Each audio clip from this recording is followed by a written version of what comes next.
Hey guys, I'm Ben Lewis of Matchpoint Canada, joined by Vansh Vermani of Tennis One app, and we're thrilled to be down here at the National Bank Open in Toronto. Some of the superstars did not come.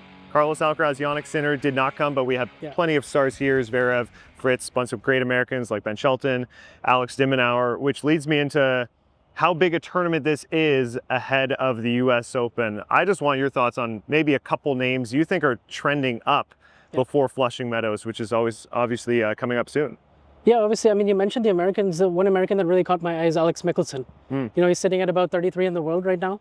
And, you know, he's someone that I think is making steady progress the last couple of years, and he's made it to his first Masters 1000 quarterfinal. He had a great win over his fellow American and friend Leonard Tien yesterday. And, you know, he's just kind of a quiet customer, very, very sturdy, just has a really solid backhand, you know, just so good, such a good competitor, great tactician, and I like the way he's kind of been trending. I mean, obviously, it's a much tougher ask in the second week of his time against the big dogs right now, probably, but he's somebody, he made the fourth round of the Australian Open earlier this year.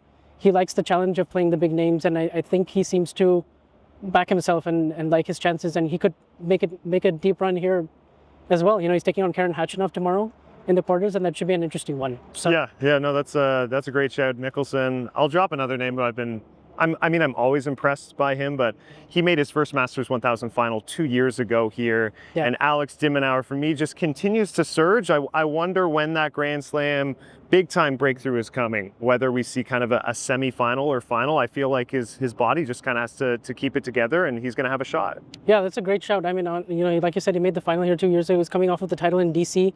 I mean, last year he was injured at this time of the year, so he didn't quite get that runway to the US Open, and he still made the quarterfinals. And he's just such a tough out because of his speed and just how disciplined he is on the court with his tactics and his shot selection. And I feel like he's just, you know, in the last couple of years, it's been continuous growth ever since that Canada run. So that's really kind of propelled him to that next level where you sort of think of him as, you know, if certain things go his way in the draw, like he could sneak out a semifinal. It's not out of the realms of possibility. I'm going to wrap here. We are a Canadian podcast, as you know, Matchpoint Canada. We got to talk about the Canadians just for a moment. Felix, Dennis, both lost in their opening round matches. Gabriel Diallo did win a match before losing to Taylor Fritz. What do the Canadians have to do to maybe turn this around a little bit with the US Open coming up? Yeah, I mean, I think Diallo is still in pretty good shape in terms of the way that he's trending and, you know, winning matches regularly now each week. So his progress has been good. I mean, he lost a tough match to Fritz, but certainly Taylor, I think, has a lot of experience now in the last couple of months dealing with Diallo's big serve, and so that's going to be a challenge. But you know, he made a run last year at the US Open in the third round, played a great match against Tommy. So I think Diallo is trending in the right direction. For Dennis, it's just a matter of, you know, finding that consistent level that he can sometimes display, but not every week. And so it was tough because he had chances in both the sets against Lerner, and you thought he might carry that over, that momentum from Los Cabos. But look, best of five for a guy with so many ups and downs sometimes can be just what you need in terms of navigating that. And so he wins a couple of rounds, all of a sudden he's in the third, fourth round. I mean, he can certainly get it going. We've seen from him before. Good point. And look, Felix Auger-Aliassime, I know struggles here, but former US Open semifinals. So you never know when these guys can turn it on.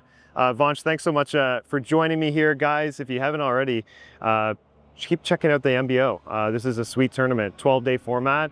And keep joining us on Matchpoint Canada and on the Tennis One app. We'll talk to you next time. Thank you guys so much for watching us at Matchpoint Canada. If you like our work, follow along, hit the subscribe button below.